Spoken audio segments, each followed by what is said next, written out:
When it comes to RPGs, I'm usually not a fan of custom classes. And so what have I done? Well, I went ahead and designed a custom class for Old School Essentials Advanced Fantasy, the Sorcerer, which attempts to create a balanced, thematic, yet viable arcane casting variant of the magic user, being very careful not to diminish the extremely important role of the core arcane casting classes, while attempting to stay in that simple and sensible lane of BX-inspired design and mechanics. And have I succeeded? I think so. But you can decide for yourself. When I got the concept for this Sorcerer class, I knew that in order for it to be successful, I was going to have to achieve a few goals. I didn't want to just, rip into it and start writing down some cool mechanics and cool sorcerer. It's like, no, we're going to set out some very specific things in the framework for this to be successful. And if I can achieve those things, we're going to have something that works. Now, again, you heard me say in the intro, I'm not a fan of custom classes. And the reason why is usually balance, right? How many custom classes are out there where you're sitting at a table and you're playing a fighter, and then you've got some cool, prestige, awesome custom class that's a fighter and a magic user and a cleric and can summon airplanes from World War II, and aren't we playing a fantasy game? And why is there a laser gun? It gets a little weird. And so I knew I didn't want to go that route. I knew number one, first and foremost, I wanted balance. So balance was my first goal. I wanted to make sure that when I created this custom variant of the magic user, that somebody wouldn't be saying, well, why would I ever play a magic user if I could do this? Nope. I wanted somebody to look at this custom sorcerer class and go, do I want to play that? And really have to think, that's balance, right? I did not want to diminish the extremely important role of the arcane casters in Old School Essentials, the magic user and the illusionist. I wanted them to be strong. I wanted the sorcerer to be complementary. And so balance was number one. I wanted to achieve balance. I didn't want an overpowered custom class. The second objective I wanted to achieve was simplicity. I wanted simple mechanics that were thematic, right? I didn't want to add a bunch of weird mechanics that were well outside of the scope of what BX, what Old School Essentials feels like. And so I wanted to have simple, straightforward mechanics, but I wanted them to be, my third goal, thematic. That's the whole reason we're creating this class, right? I want to play a sorcerer. Well, how is a sorcerer different? How are they unique? And so I started writing down different tropes from everything from meta to non-meta. What is a sorcerer in the context of role-playing games, in tabletop role-playing games? What is the sorcerer in the context of fantasy fiction? How is a sorcerer different than a wizard? And so I wanted to create this thematic character. The last thing was I wanted it to be viable. Right? At the end of the day, I wanted something that you could sit down and play, that didn't feel nerfed, that didn't feel just like a boutique class that, oh, cool, I'm a sorcerer by name. It's like, no, this is a viable class that you can slap on a table and have a lot of fun. I'm the sorcerer. Well, how is that different than a magic user? We'll show you next. What is a sorcerer? Sorcerers are adventurers who have an innate ability to cast arcane magic spells. Sorcerers know a limited number of spells, but can cast them more frequently and with greater flexibility. This definition of a sorcerer is intentionally broad, allowing the players and the referee to determine the origin of the sorcerer's innate affinity for magic. Perhaps the sorcerer is a descendant of a powerful magical being, or perhaps they receive their abilities through a cataclysmic event. Regardless, the sorcerer has an innate ability that allows them to cast arcane spells. All right, here we go, top to bottom. 2 pages of awesome, no matter what class you're playing for Old School Essentials. And I love that you can fit everything you need to know on 2 pages. So here we go. The Sorcerer. Requirements: minimum charisma 9. Prime requisite is charisma. They are a charisma-based caster. Hit die is 1d4. Maximum level is 14. Armor, none. Weapon, dagger, and staff optional. My group plays with staff. Languages, alignment, and common. Arcane magic. Spellcasting. Because of their innate ability to cast arcane spells, sorcerers do not require spellbooks nor memorization of spells. When casting spells, sorcerers may cast any known spell if they have not exceeded the spells per day for that spell's level. The spell casting chart shows both the number of spells known by the sorcerer and the number of spells per day the sorcerer may cast as determined by the character's experience level. Thus, a first level sorcerer knows 0 spells, but may cast 2 spells per day. A first level sorcerer, however, may know a number of spells equal to their sorcerer charisma modifier. A sorcerer may learn spells from both the magic user and illusionist spell list.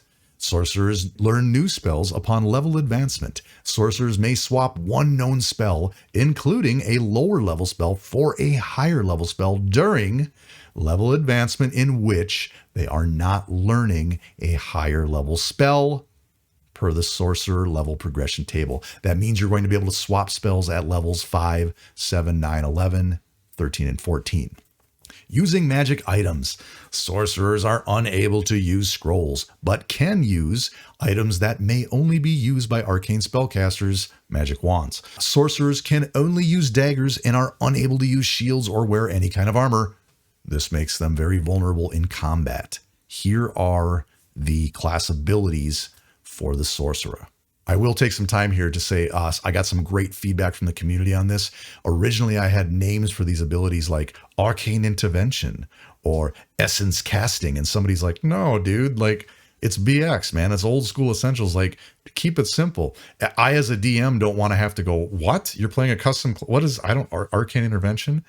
Oh, spell rerolls? Oh yeah, I get it. Do the thing. So that's why they have very basic and simple names. That's to honor the design ethos of BX and Old School Essentials. So the first ability is spell rerolls. When a spell is cast by the sorcerer, a single die rolled by the sorcerer may be rerolled a number of times per day equal to the sorcerer's level. Spell rerolls may also be used to reroll any dice rolled for dangerous spells. What's dangerous spells? The nature of innate spellcasting draws upon the essence of both the caster and the targets of their spells. After casting a spell, roll 1d6. On a 1, the sorcerer loses 1d4 hit points. But on a 6, the target loses 1d4 hit points, which are then gained by the sorcerer. This is a very controversial ability that people were just blighting me up for. I don't want to ever do this. It's stupid. I'm doing damage to myself. And so part of the revision process was going, okay, I get it. But that's the nature of the sorcerer and innate casting, right? I'm using my essence to cast this magic, and it takes a physical toll, but it might take a toll on the target, and the sorcerer might gain more power from that process. And so I'm liking this ability a lot. Very excited. That's some of the thematic stuff with, just some simple mechanics here. Bonus spells. Sorcerers know a number of bonus spells equal to their sorcerer charisma modifier. These spells are chosen at character creation. Bonus spells follow the same rules for swapping spells upon level advancement. Again, the table's a little weird, right? What do you mean spells known as 0? Well, you could have a sorcerer with a charisma score of 16. They're going to know 2 bonus spells at level 1.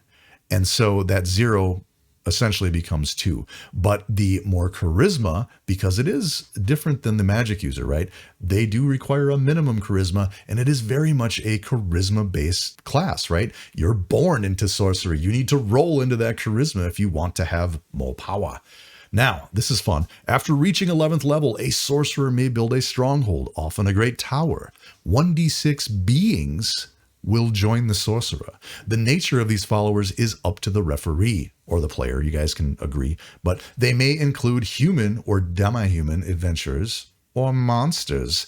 That's a little bit different than the illusionist and the magic user, because we're not attracting apprentices as a sorcerer. We could be attracting goblins. I could be a sorcerer with a goblin horde or something of that nature. But I like to keep it open there, where the sorcerer is not just, apprentices would show up and be like, show me how to be a sorcerer. And the sorcerer would be like, I can't. Your charisma is too low. So I like this idea that their followers can be monsters. or other humanoids that will do their bidding, that sort of thing. Before we talk about the reason why we chose the amount of spells known and spells per day, let's go back and talk about the controversial class abilities, because I mean, I got a lot of grief and so a lot of kudos, some kind words as well, but it caused a big stir there in the old Reddit universe. And rightfully so, because hey, we're talking about a 50-year-old game where I'm trying to introduce a custom class ability where you re-roll dice. That's insane.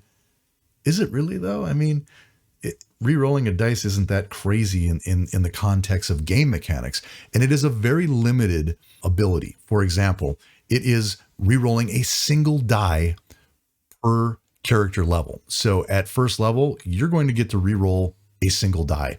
Why is that important? Well, spell rerolls are exciting, and thematically what it's supposed to represent is the sorcerer reaching deeper to try to maximize that magic missile or that fireball. I'm going to re-roll that one dice and maybe I'll do more damage, or maybe not, right? Again, pretty limited.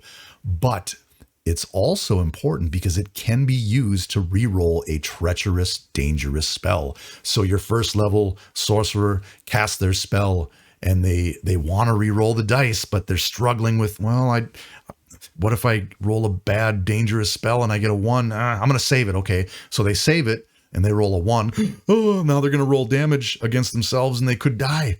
I'm going to use my spell re-roll and let's re-roll. Whew, okay, I mitigated that. But somebody said, yeah, but you could still kill yourself. Well, yeah, with an attitude like that, you could get shanked by a goblin or fall into a pit trap, right? And so, hey, man, that's BX, right? It's dangerous. It's dangerous to be a sorcerer. It's dangerous to be any class going into a dungeon, right? So it's not all that far-fetched. It's not all that crazy. I do think thematically it's important for, me to explain why I chose some of these things. The idea behind the dangerous spells is that you're using your own essence, in essence, to cast these spells. You're drawing upon your own physical essence, and it takes a physical toll. Now, the other side of that is, sorceress magic's a little weird and creepy. And so you might cast a spell and be able to draw on the essence or the life force of the target and gain some hit points. Pretty cool trade-off. I think it's a neat ability. I think they work well. They're thematic. And again, even if they're a little controversial in the context of, well, that's never been done, they're still simple mechanics that fit into the framework of the game. And I think they work. So great community feedback to revise some of these to balance them out. Let's talk now about why we chose the amount of spells known and the spells per day. The magic number is 6. All right, let's take a look at the level progression tables for both the sorcerer and the magic user. Again, I said the magic number is 6. A magic user through level 14 will know at minimum 22 spells. They will learn 22 spells. That's if you're not using the optional advanced spellbook rule, which my table does. In that case, a magic user can learn an unlimited number of spells. They could learn every spell in the book through magical research and learning spells. Whereas a sorcerer is capped at 13. They only get to know 13 spells. Well, it's 16 with a higher charisma modifier potentially. So if they have a charisma score of 18, they would be able to know up to 16 spells. 22 minus 16 is 6. And so at the difference between spells known is going to be 6. Now these spells per day, the magic number is again 6. Through 14 levels, a magic user will be able to cast 22 spells per day at 14th level. A sorcerer will be able to cast 28, 6 more. And so there's the trade-off, right? The sorcerer is casting more spells per day, but they have access to fewer spells and fewer higher level spells, as you'll see through the spells known as they advance in levels. 14th level, it's used as a metric. We're not usually playing 14th level characters, but it's important as a metric. More importantly is the balance from level to level. Now, this was the hardest, I will tell you right now, the most laborsome part of this design process was finding the right formula. And we might find as we progress and keep playtesting that we might need to change this. Big deal. We create a Sorcerer class 1.8 and we move on. We're already close. We're ready for the table, but this is where it's at and this is the idea behind it. Let's do some comparison. All right, so we talked about the level 14 metric, which is, total spells known, spells cast through level 14, a great metric to determine through the character's lifespan how many spells they're going to know and how many spells they're going to cast. But the true balance here is in really honing in on the formula level by level. Now, I keep talking about the advanced spellbook rule. Do you know what I'm talking about? I'll pull it up here. It does say that there is no limit to the number of spells in a character's spellbook, and that the beginning spells for arcane spellcasters, in this case, magic users and illusionists, they begin play with a number of spells in their spellbook determined by their intelligence score. So there's a table that says we'll use 16. So a 16 intelligence magic user is going to start with 4 beginning spells. Compare that to the sorcerer, a 16 charisma score. They're going to get 2 spells. And so right off the bat, your magic user is going to know 2 more spells, but they'll cast 1 less because the sorcerer at level 1 gets to cast 2. As we take a look at the progression, the trend that you see, and what's worth noting is that the sorcerer is learning their higher level spells 1 level after the magic user and the illusionist.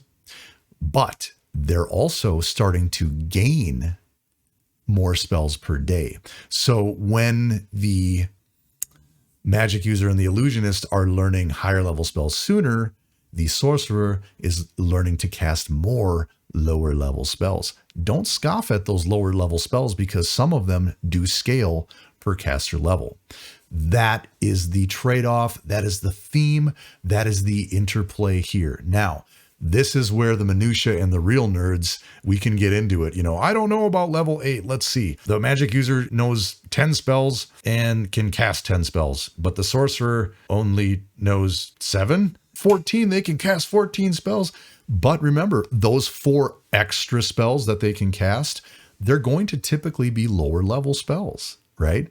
And so that's the sneaky trade-off. That's the trade-off where you could make the argument that, well, this isn't a strong class because through time, the sorcerer will struggle a little bit to keep up because they're always going to be a level behind in learning that new higher level spell. Part of the theme too is the competition, right? You're always going to have the magic user saying, I know more powerful spells, but they're going to fizzle out and they're going to be in a dungeon and the sorcerer is going to be like, here's another magic missile. So they're going to be able to endure perhaps maybe a little bit longer. The way I envision this is a scene in which the magic user casts fireball and decimates the horde, but there's like 2 foes still standing and the magic user's out of spells. And he's saying, look at my fireball. And the sorcerer's like, oh, but you're out of spells and I've got a few more. And so it is kind of that interplay, that dynamic in which they're competing, who's more powerful, that sort of thing. I think if we crunch the numbers, the sorcerer is just a little bit less powerful. And that's what I want. Personally, for me, for this custom class to succeed, for it to work, it needs to work at a capacity that doesn't diminish the core arcane casting classes of the magic user and the illusionist. Oh, by the way, we should be talking about this more. The sorcerer does have access to the illusionist spell list. You can't do that. Sure we can. Think about a lot of illusion magic, I think, is inherently considered sorcery. And so I do like this ability. That to me is the secret sauce, that little component right there that we're going to start seeing through more playtesting to see if it really does balance out. Who knows? Maybe there's some broken combo you can find and let me know. That's your job to playtest it and my table's job to find out. All right, let's talk about the advantages and the disadvantages. All right, a comparison now for the 2 classes, the magic user and the sorcerer. Perceived advantages are in green text. Perceived disadvantages are in red. First thing that we see right away, there are no requirements for the magic user. There is a minimum charisma score of 9 required for a sorcerer. The prime requisite for the magic user being intelligence with the optional spellbook rule. Very important because they get access to more beginning spells. Same thing with the sorcerer. Higher charisma score, they're going to get access to the bonus spells.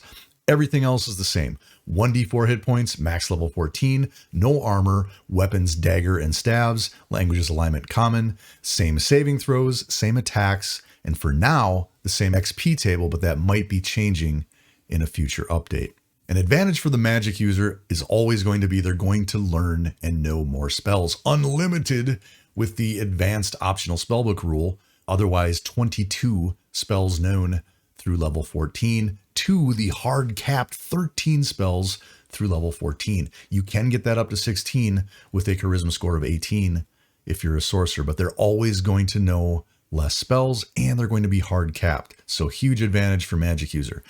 Disadvantage for magic user, they can only cast 22 spells through level 14 to the 28 spells per day through level 14 for the sorcerer. Again, it's a metric by levels, what we're more concerned with. And the gist of it is this: the magic user is going to know more spells and be able to cast less. The sorcerer is going to know less and be able to cast more. That's the idea. And it does scale pretty well. A perceived disadvantage for the magic user, they require spell books and memorization. Pretty big disadvantage if that spell book gets stolen or something like that. Also, they have to memorize and prepare their spells. The sorcerer, the willy-nilly sorcerer, drawing on their innate ability for magic, can cast any spell that they know as long as they have a spell per day.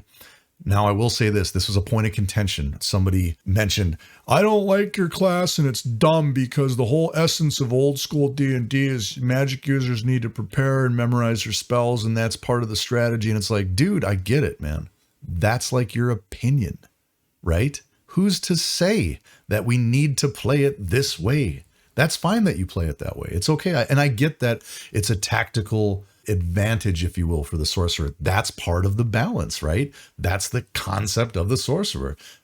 But they certainly have a lot less spells to work with, right? They're not going to be able to pull into their bag of tricks and, be able to cast that knock, or learning a spell is a big deal. And so I get the argument, but I hope we balanced it out, and I'm aware of it. I get it. Okay. I'm not trying to offend anybody here.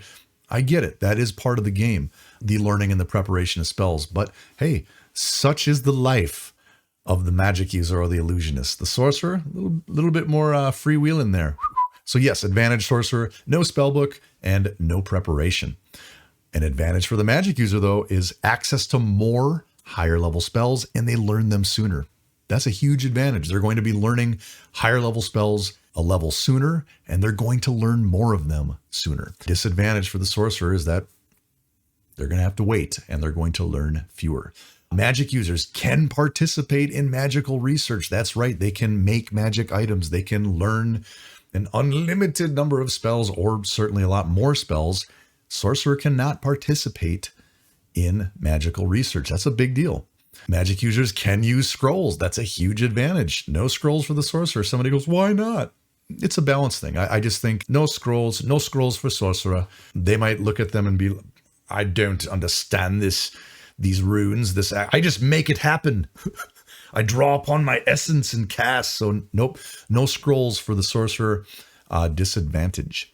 A disadvantage for the magic user, they can only access their magic user spell list. Again, a big deal that we're going to see here in playtesting is that, that sorcerer is going to have access to quite a few spells, but they can only learn a few, right? And so that's going to be fun to play with. Some more advantages for the sorcerer. They do have a very cool class ability in that they can re-roll a single die a number of times per day equal to their caster level. It sounds cooler than it is. It's a very minimal mechanic, but I think it's, again, thematic and fun. The class ability, dangerous spells. We've got this as both an advantage and a disadvantage, and that's kind of the fun, right? So extra damage, potentially, if you roll that 6 and get a couple hit points, or you could potentially damage yourself. Remember to save those spell rerolls in case you have a treacherous, dangerous spell roll. So those are some of the perceived advantages and disadvantages, and I hope that helps see on one sheet of paper There's a lot of thought put into trying to balance out these classes and to make sure that this custom sorcerer class is viable, but doesn't impede the very important and iconic role that the magic user and illusionist play. So there you have it, the custom sorcerer class for Old School Essentials Advanced Fantasy. What do you think? Did we do it? Did we create a custom class that was balanced, that doesn't diminish the extremely important role of the illusionist and the magic user? Did we create it with simple, easy to understand mechanics and consistent with the basic core rules of BX and Old School Essentials? Did we create something that was thematic, that feels like you're playing a sorcerer? And did we create something that was viable, that you can put on your table and get excited to go delve into the dungeon? No, dude, it sucks. Your class is dumb and I don't like this and it's stupid. You're doing it wrong and you should burn all your books. Because that's what the internet will tell you. And you know what? You just got to put your big boy pants and your big girl pants on and put your stuff out there and take that criticism and that feedback. Take the positive, get rid of the negative, and make something cooler, way better than you could have ever done by yourself. That's what we did with this class. This isn't my sorcerer. This is our sorcerer. That's right. Sounds a little bit campy, but this is a community project. And so I give to you the sorcerer. So where do you get this class? I'm excited about this because this is the first content that I'm going to publish. And so you're going to find it on DriveThruRPG. It's going to be completely free. It's going to be pay what you want. And so if you've got $1 to spare, certainly by all means, go ahead and pay $1 for the sorcerer. That's what I would recommend. The sorcerer is worth about $1. Otherwise, go ahead and download it for free. That's what's most important. I want to see this class on your table and you having fun with it. And you know what? If you're kind of like me and you're not into custom classes, that's fine too. You can discard it. Maybe it was just interesting to, hear the theory behind the game design. That's the beauty. You don't have to use this class.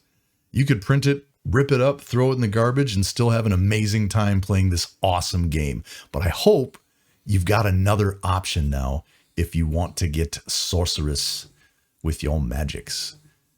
And so we'll be back next week with another episode of EpicSolo. You're going to see Malfac in a pretty epic battle here in this dungeon. Sometimes, as a creative person, I just got to go with the flow, much like the sorcerer. And so I had to get this class out. It was time. And we'll be back with some more episodes very soon. So thank you for watching, and we will see you soon.